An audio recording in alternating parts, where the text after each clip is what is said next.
Էլեկտրաէներգիայի թանկացման հերթական հայտը ներկայացրած ռուսական ՀԵՑ-ը 3 տարի շարունակ էլեկտրաէներգիա է գնել կրկին ռուսական Հայրուսկո գեներացիա ընկերությունից 1 կՎտ-ժամը միջինը 60 դրամով, ինչը Հայաստանում արտադրված էլեկտրաէներգիայի ամենաբարձր սակագինն է։ 3 տարիների ընթացքում ռուսական մի ընկերությունը մյուսին այս գործարքի դիմաց վճարել է մոտ 2 միլիարդ դրամ։ Տնտեսագետ Վահագն Խաչատրյանն ընդգծում է, էլեկտրաէներգիայի պակաս ՀԵՑ-ը չունի եւ կարիք չուներ ռուսական կոգեներացիոն կայանից թանկարժեք էլեկտրաէներգիա գնել։ 3 տարի առաջ եղել է մեր վաճառվող հոսանքը 30 դրամ, հիմա նա վաճառել է 59-ով, եղել է 2 տարի առաջ 38, էլի 59-ով, հիմա 42-61-ով։ Հիմա այս տարբերությունը ըստ էության կորուստ է ձևակերպել Հայաստանի էլեկտրոցանցի կողմից։ Ընդ որում սա մոնոպոլիստ Հայաստանի էլեկտրական ցանցերի կնքած պայմանագրի միակ վիճահարույց կետը չէ։ Վերահսկիչ պալատի 2014 թվականի զեկույցի համաձայն առքուվաճառքը կատարվել է օրենքի խախտումներով։ Մասնավորապես Հայրուսկո գեներացիա ընկերությունը հանրային ծառայությունները կարգավորող հանձնաժողովից ստացել է փոքր հեկերին տրվող արտոնություններ, կնքել է հեկերին տրվող պայմանագիր, որով էլ ՀԵՑ-ը պարտավորվել է 5 տարի շարունակ գնել նրա արտադրած էլեկտրաէներգիան ամբողջությամբ։ Հանրային ծառայությունները կարգավորող հանձնաժողովը սակայն չի ընդունում, որ օրենք է խախտել։ Հանձնաժողովի անդամ Սամվել Արաբաջյանի խոսքով կոգեներացիոն կայանին փոքր հեկերի արտոնյալ պայմանագիր են տվել, քանի որ կոգեներացիոն կայանների մասին պայմանագրի օրինակ չեն ունեցել։ Բացի այդ, Արաբաջյանն ընդգծում է, ռուսական ընկերությանը կառավարությունն ավելի վաղ արդեն տվել էր արտոնություններ։ Քանի որ այդ ընկերությունը ուներ երաշխիքը պետության կողմից, ըստ էության 5 տարվա գնման համար իր արտադրական ռեժիմը եւ իրավական հարաբերությունները ցանցի հետ մեկին մեկ համընկնում էր իհարկե փոքր հեկերի ռեժիմների հետ եւ փոքր հեկի իրավահարաբերությունների հետ։ Այդ պատճառով այն պայմանագիրը, որը որ կնքվել էր,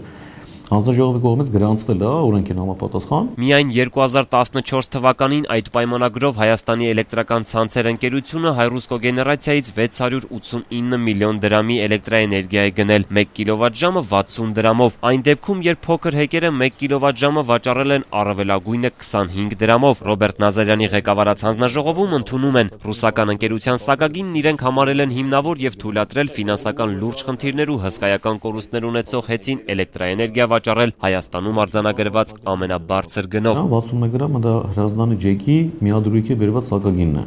որը մեկին մեկ համապատասխանում է այն որոշմանը, որի հիման վրա այս ընկերությունը ստեղծվել է։ Վահագն Խաչատրյանը հակադարձում է, հրազդանի ջեկը երբևէ ՀԵՑ-ին 61 դրամով հոսանք չի վաճառել։ Նրա խոսքով այս կերպ երկու ռուսական ընկերությունները օրինական եղանակով տարիներ շարունակ թալանել են։ Հայրուսկո գեներացիայից մեր հարցերին հրաժարվեցին պատասխանել։ Ազատության հետ հեռախոսազրույցում աշխատակցուհին չցանկացավ անգամ ներկայանալ, նշելով, որ հայաստանյան լրատվամիջոցների հետ շփումն արգելված է իրենց ղեկավարության կողմից։ Մենք այդ SMN-երի հետ, այսինքն լրատվամիջոցների հետ ոչ մի առնչություն չենք ունենում, որտեղ չի կարող, պետք է Մոսկվայից թույլ տա մեզ։ Ռուսական այս ընկերությունը ՀԵՑ-ին բարձր գնով հոսանք վաճառող միակ կոգեներացիոն կայանը չէ։ Պարզվում է Երևանի պետական բժշկական համալսարանը եւս էլեկտրաէներգիա է արտադրում։ Ընդ որում այս դեպքում եւս Նազարյանի գլխավորած հանձնաժողովի կողմից տրվել է փոքր հեկերի համար սահմանված արտոնյալ պայմանագիր։ Ի տարբերություն Հայրուսկո գեներացիայի, նույն գեներատորներով աշխատող բժշկական համալսարանը վերջին 3 տարվա ընթացքում ՀԵՑ-ին վաճառել է էլեկտրաէներգիա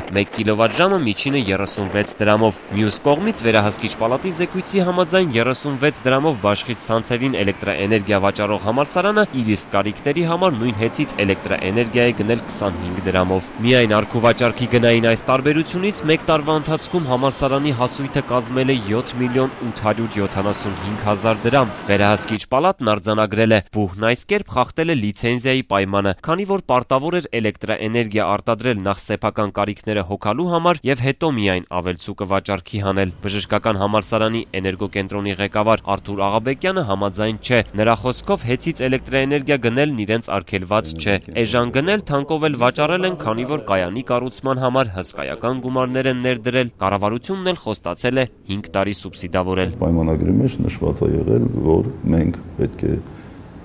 վաճառենք ամբողջ էներգիան եւ գնենք, այսինքն դա մեր ցանկությամբ, մեր որոշմամբ չի։ Շահույթ կապված հոսանքի հետ կարելի է համարել, որ չկա։ Վահագն Խաչատրյանը տարակուսում է, եթե կառավարությունը խոստացել է սուբսիդավորել, ինչու է այդ բեռը դրվել ֆինանսական ճեղքվածքի մեջ հայտնված հեծի վրա։ Այս գործարքում եւս կոռուպցիոն ռիսկերը չբացառելով տնտեսագետն ընդգծում է, օրենքի խախտումների ու կասկածելի գործարքների դիմաց ի վերջո ժողովուրդն է ստիպված վճարել։ Դա մեր գրպանիցությամբ ի վերջո գնում է այդպես։ Իդեպ վերահսկիչ պալատի զեկույցից հետո այս ամսվա սկզբին հանրային ծառայությունները կարգավորող հանձնաժողովը մոտ 2 անգամ իջեցրել է Հայ-Ռուսկոգեներացիա ընկերության համար սահմանված էլեկտրաէներգիայի սակագինը։ Ռուսական ընկերությունը Հայաստանի իշխանությունների այդ որոշումն արդեն բողոքարկել է դատարանում։